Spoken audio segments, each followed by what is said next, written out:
prepare for lunch. It's Sunday. As usual, puchero tayo. Ayan, kasi may gulay na. No need na mag-rice tayo. Ayan. Sibuyas, bawang, chwete, saging, saba, chicken, sitaw, and repolyo.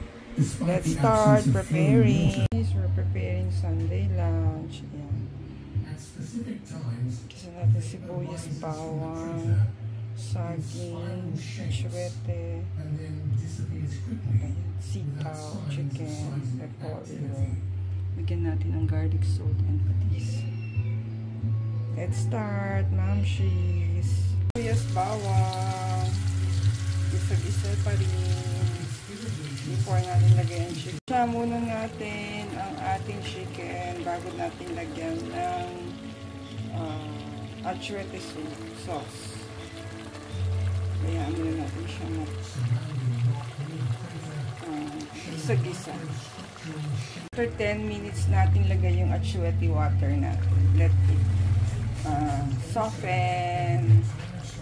Sana magustuhan ni Pops yung ating lunch for today. Sangkot siya na natin yung chicken for 10 minutes. So, nilagay na natin yung achuete soup and the sitaw. Mamaya na lang yung saging kasi hinog na siya.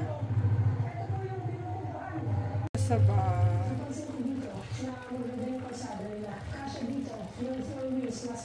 So, nalagay na natin ang repolyo, sitaw, chicken at ang ating saging na saba. Lagyan din pala natin ng konting sugar, brown sugar ang ating pochero. Sugar para medyo manamis-namis ang ating pochero.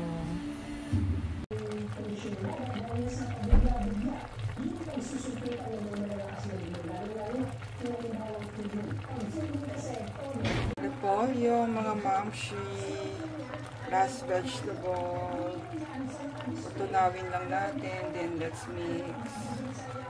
Lagyan natin ng garlic salt ang ating pochero. Ayan, maluluto na. Lunchtime on a Sunday. Let's eat. Let's eat.